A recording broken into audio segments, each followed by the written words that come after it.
Welcome back to Morning Live, and as I told you earlier before we took that break, it's all about management consultation and consultancy, and Mr. Eric Ngala is with me in studio, and we want to talk about this world of management, which is very contentious in so many ways, and so many people don't understand really what goes on in the world of consultation. Eric, good morning. Good morning, Nick. Thank you. Good to see you today. Good to see you, and thanks for having me. Karibu sana. Now, consulting, you know, sometimes when you tell a person I'm a consultant, you know, there's so many consultants out here. We have medical consultants, medical it's a very diverse and dynamic kind of word to use. But still, when you talk about medical consultants, they're in their own league. But now let's come back to the whole back to day-to-day profession, management consultation. And many don't understand what these people do. Basically, you can just maybe shed light for us, maybe what do the consultants do now? Thanks, Nick. Nick, ideally, a consultant is either an organization or an individual who is called upon to give an expert advice to an organization. And largely, these are highly qualified individuals with years of experience and diverse knowledge in their field of study or in the field of practice. Yes, and we have almost 15 categories of consultancy in management consulting, and that cuts across strategy, cuts across HR. Then we have operations, and operations is also wide, has stuff like procurement. Yes. All right. And then IT actually. Interesting. Yes. So can it be categorized as some freelance sort of a job? Yes. And actually, most of the management consultants in Kenya, as we speak, are freelancers. Yes. Okay. And we have independent consultants who really don't act or work under a certain company. They work with any other company. So in Kenya, we have almost 3 categories of consultants. We have the big companies, or we can call them the big 4, they are called. Then we have the second tier, which is the medium companies, and then the small enterprises, where we have very small organizations employing 1 or 2, and then the rest of guys are working with them as associates. Yes. Okay. Now, let's now look at the reasons why some entities prefer consultancy services. Because now, yes, we have all those issues of cost cutting. We have just issues of now trying to align their payroll in so many ways. But now, look at the pros and cons of consultation. Because now, as you've said, some companies prefer to maybe get 2 or 3 people on board. Then they work with associates. Now, what's your feedback on this? Because you've been in the field, you know what goes on, and the pros and cons for this now. Maybe you can just shed more light on that. Nick, first let me let you know one thing, that consulting is two-faced. One is the reactive side, and then the proactive side. The reactive side is where there's a situation and the management calls upon a consultant to come and sort things out. The proactive side is where the management suspect that something is going on, and they call upon a consultancy firm or a consultant to come and proactively look for the issue and then put stopgap measures before it happens. Issues of cost cutting and management consultants working with few staff members or working with associate is actually a way of cost cutting. Remember, this is a little bit cyclical, the environment of management consultants. At one time you have work, another time you don't have for a long time. And issues of payments as well. You remember, clients will pay you as and when. And if you get into the contractual space without understanding how they're going to pay, and if you have staff members, then you're likely not to meet your obligation of settling your staff members' bills in terms of salaries, paying salaries in time. Yes. Now, we're having even international companies, maybe, for example, they'll take consultants from Kenya through an agency. Now, they have to pay the agency for the agency to pay the consultants. Now, you've mentioned something very interesting, understanding the contractual foundation of what you're getting yourself into. But sometimes you'll do the work and the agency will tell you, we haven't been paid by our parent contractor. That means now there's a problem. Yes, you worked with them, they promised you'll be paid by this time, but still you're told we haven't been paid by our parent contractor. That means you have to wait. So sometimes the information is always very scanty, and so many consultants are actually kind of worried out here. Some are suffering big time because delay in payments and so many other things. And when they follow up, sometimes they're told, you know, at the end of the day, you want to create that consistency and good working environment because you'll need them next time. So when they go maybe flex their muscles, just trying to be paid, they won't be called back again. Nick, are you aware that we have an association of management consultants in Kenya? Okay.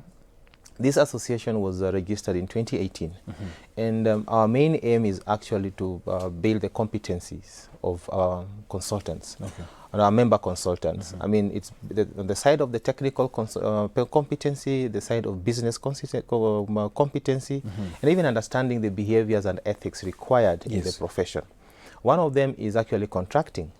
Majority of consultants, because of lack of work or something like that, they rush into jobs without having any contract signed between them and the person contracting them for the job.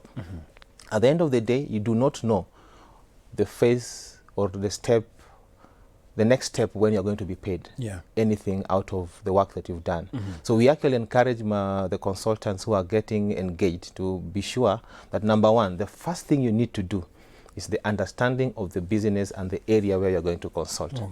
Number two is to understand the industry, because you will struggle as a consultant if you do not understand the industry. Number three is to understand what are the payment steps. After I give what kind of report, when will I be paid? If I give the preliminary report, how much am I going to be paid? What percent of the contracted amount? And when you are giving the final report, after how many days will I be given this amount of money? So it is very imperative for a consultant to get into the field when they understand the steps to consulting. Yes. Okay. Now, looking at our environment, from paying bills, from now the survival day-to-day operations as a consultant, yes, you might be lucky to get back-to-back deals whereby maybe company one consults you for this period of time, company two does this back-to-back for you, and then you feel like, I'm comfortable. But looking at the dynamics of operation, dynamics of survival, and also even the art of now knowing when to kind of use this money, when to pay bills. You know, there's some people who prefer, okay, I'll pay my 6 months rent. You know what I mean? Yes. And it's kind of sometimes very strategic. Because, you know, after this period of time, I'll now be starting maybe to settle down for another consultancy job. So, planning also. Do you maybe prepare some consultants in terms of planning? Sometimes they can get this lump sum. And then now they just kind of carry a roads and without knowing that what's next actually, as far as now these responsibilities are concerned. The reason why we are there is our mantra is actually together, informed in business. So we are together because we want to network. We are informed because we want to pass some information to our members. In business, because we say ethical business is good for the economy. And we want to advise our members. Number one, if you have the contract that you are doing and it's going to last you for some time, save on a rainy day. Save for that day, because that there will be a moment of love when you don't have a job. And how do you now meet your obligations? Now, we have a value proposition for the members of this association. One will be, how do they access credit when they don't have? And that's a value proposition that we are bringing. Majority of them are independent consultants. And it's very expensive for them to actually get medical cover, insurance. It's true that. And it's very expensive if you go, if you go as an individual, you pay a lot of money. Pension, another area. How do they operate? And, how do they save for the future when they retire? So some of these value propositions I bring for consultants will only help them at a later stage. Some of them are almost immediate. And for example, if you are sick and you're an independent consultant, for the days that you're bedridden, you'll not earn. So we want to bring something on board by talking to the private sector, talking to the public sector, and asking how then do we help our members. Yeah. Yes. Okay. Now, let's now venture in the world of maybe a slipperiness. You know, some companies can really, Yes. as you mentioned, the contractual agreement, you need to understand what goes on. But now some companies, yes, they'll kind of dupe you into the contract, Yeah. but because of the desperateness that's out here, guys Yeah. just go into this contract not understanding what really happens. Yeah. Now, in the event where an entity doesn't really honor their promise or maybe their mandate to pay you at a given time and period, can the members actually come and just seek help? Because that's a very important part. Yeah. Nick, we are not yet there, but we are heading there. Okay. Part of our bigger game plan is actually to be partners with the government. Okay. And remember, in this country, we have an ISO 20700, Okay. which is really a standard Yeah. of management consultancy practice. This is premised at KEBS. Okay. And when we reach that stage where we are now partnering with the government and asking the Ministry of Industrialization to actually work with us in this sector, then we hope for a self-regulating environment where now members can report to us and we can follow up on their behalf.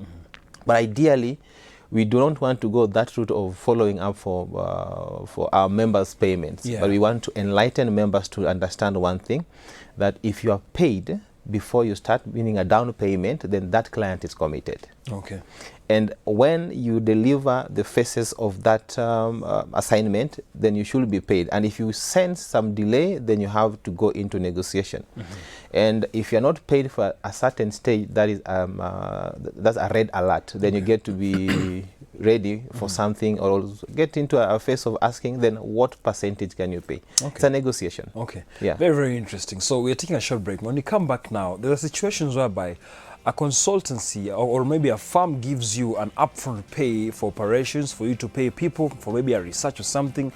But now when you come back, things become very thick because maybe that work wasn't done as expected. Quality of delivery is a problem. So what happens after this? So all the discussion coming to you after a short break. Stay tuned to Morning Live.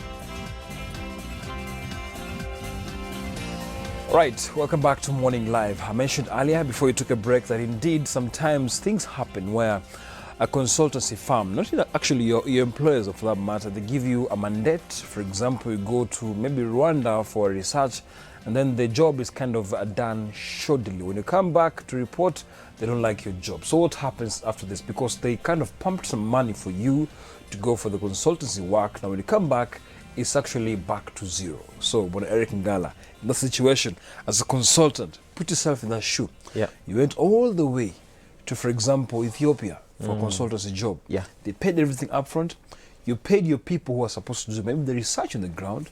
When you come back, the parent company tells you, we didn't like what you did.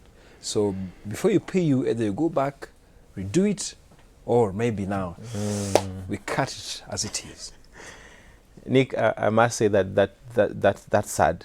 I mean, it takes a lot of energy and effort to mobilize resources and go to the field. Yeah. The question we need to ask here is, were the right steps, say for example for that research, were the right steps followed? Yeah, sure. In terms of ensuring, one, you get the right enumerators. Yeah. You get people who are qualified, and were they trained? Number two, we also ask ourselves, what's the quality assurance on the client side? Because remember, the client needs to keep tabs. They don't have to just let you go to the field and you come with some cooked data and then you're sent back. So they need to actually check and actually... so you have people who cook data, they can just come back and deliver? Oh yes, it's possible. Wow. I mean, people are paid to go and collect research. They'll sit under a tree somewhere, sip their soda and give that data. Okay. But thanks to technology, that has changed a lot. You'll find that there are tools where now you actually identify the locations of the places you want to do conduct the research. Yeah. On then you send the research assistants to that location, you'll almost see them visibly. You'll see them, the tabs where they are. If you see, you'll see the location that you marked. So you actually can draw the area within which they're operating and get to know whether they reached or they didn't. And then, of course, they have different ways of identifying whose data is incorrect. So you do not wait for the following day, but at that night now you do a verification to understand what's the points of deviation, why is so-and-so getting different data from the other person. So there's a degree of variation. So if that is acceptable, then you allow the research data to come through. That's part of the quality assurance on the consultant side. And you also have the project lead from the client side. So this project lead must also be on top of his or her game to also ensure that whatever is happening in the field, they have proper information, they have clarity on the misses and the hits. And it's interesting, and I think this is not a new thing actually for clients to actually push people back to the field, because we have a number of complaints, and it calls for the clients not to go for cheap, but go for not expensive, but go for quality. And you find that in this consulting world, there are people who are dealers. They get the job, but they have no experience. And they contract people, and they are not so sure of who they are contracting. Yes, true that. So when they contract these people, then they have no knowledge of what's going in the field. And the people that they contracted, they believe them to be competent, and they're going to deliver. So they can easily be cheated. So we also come in to educate clients that it is imperative that as a client you source or you procure services of qualified consultants. They are tested. They must actually demonstrate that they understand the subject area. And then engage them and ensure that as you engage them, you also have a track record. But do not employ people who are brokers in consulting, because that has the business. Yes, true.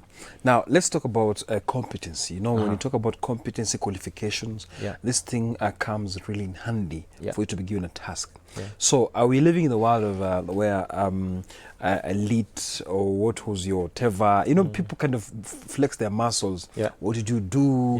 Master's, PhD, degree, diploma, or something like that.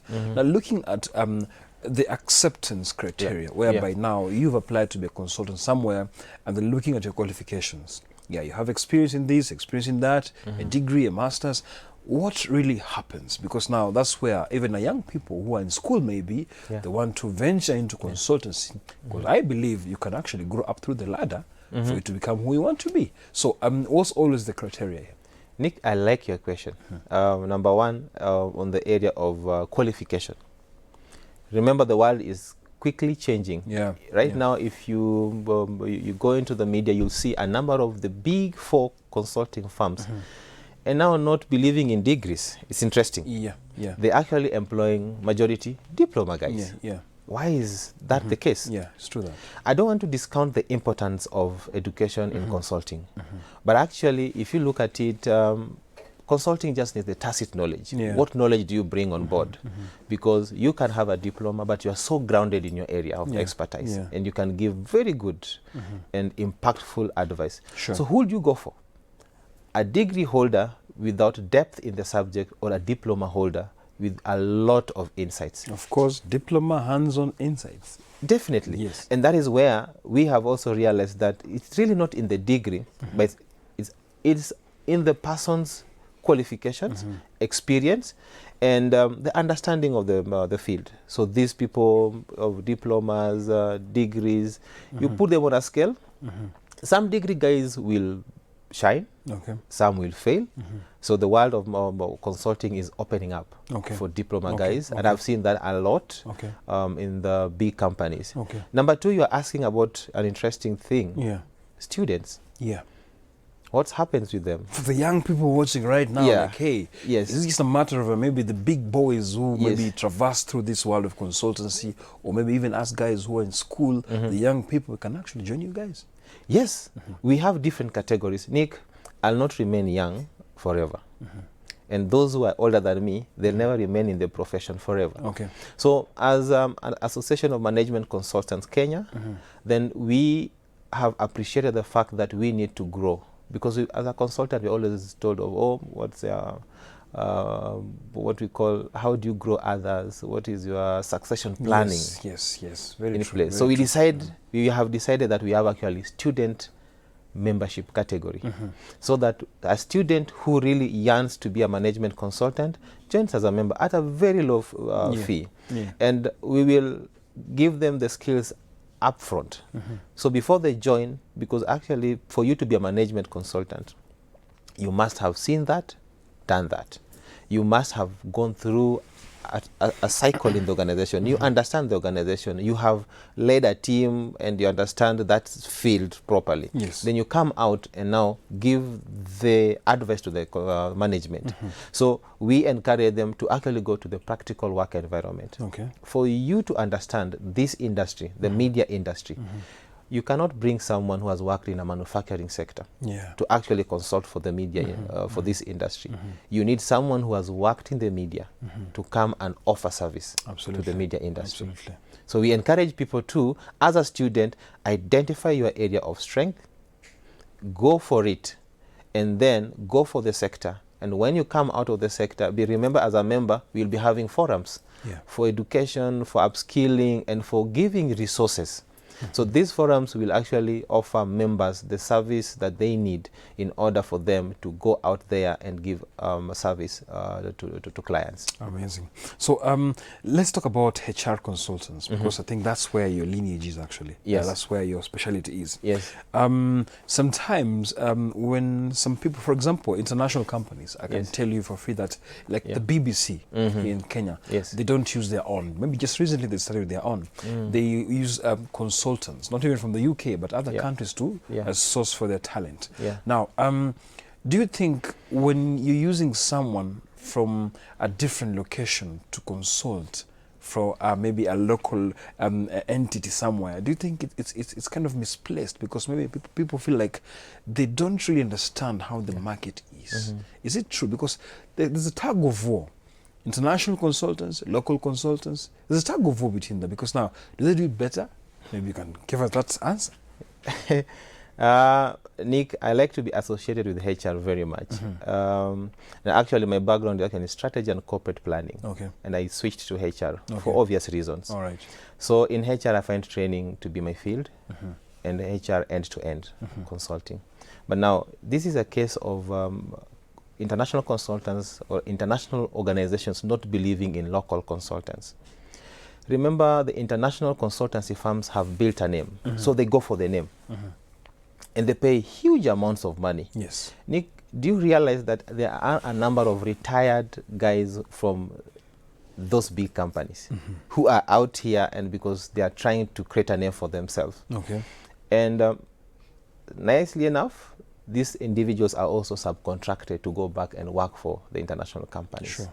Don't you think that the international companies that are operating in Kenya can actually look for these individuals and save some money, but they also get quality service? It is very true. The only thing is they go and looking for the names, for the big names, and pay huge amounts of money. So we come to actually bridge that gap, because we will have a list of members. Portal, you want to get a consultant in strategy? Just go to our portal. And look for that consultant that you want, and you can contract them. If you want help from Management Consultants Association of Kenya, we can actually do a joint venture amongst our members, that there is this opportunity. We want a few individuals, and we will send the CVs of those who are qualifying for the jobs. We'll send it to the client. The client can decide, and then they find a way of how to manage the project, other than just dealing with the big names only and paying a lot of money. Yes. Okay, that is very interesting also. Now, as we're finalizing this conversation, let's talk about preferences, market preferences, and how you package yourself as a consultant. Because now, a parent client will want someone who's kind of cheap of some sort, and we also told consultants are paid so much. It's the one in the streets. Actually, you guys are paid so much money. I understand there might be a gap. There's no job maybe for this number of months. But still, how can you package yourself to be attractive to a parent company that indeed I prefer this consultant? Yes, portfolio is one of them. But still now, the attractiveness cost reduction, and so many things that indeed the company will see we're not going on a loss. This will be a return to the company. I also want to clarify something, Nick. We are not paid so much. We are paid just enough for the quality we give. It's fine. It's fine. Okay. Okay. And how do you package yourself as a consultant? Really, consultancy is about networking. That's it. Who do you know? Who knows you? And a good name sells more than a CV. Okay. You have delivered somewhere and you've delivered well. That's a good reference point. Okay.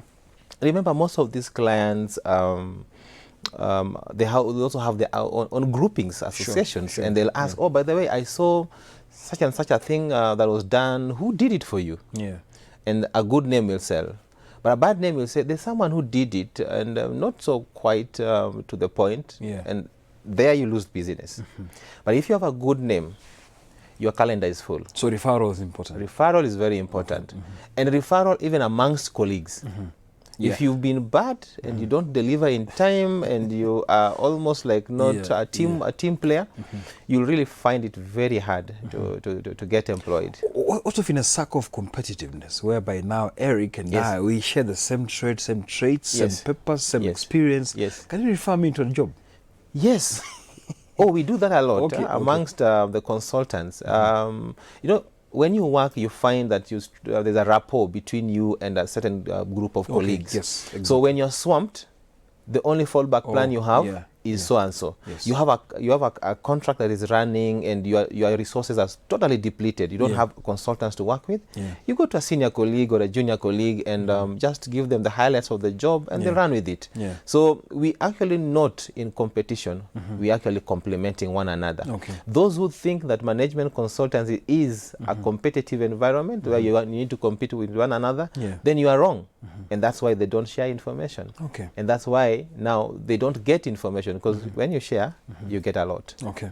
All right. So we are ending this up. And just one question before I let you go. What can you tell a young person who's watching right now?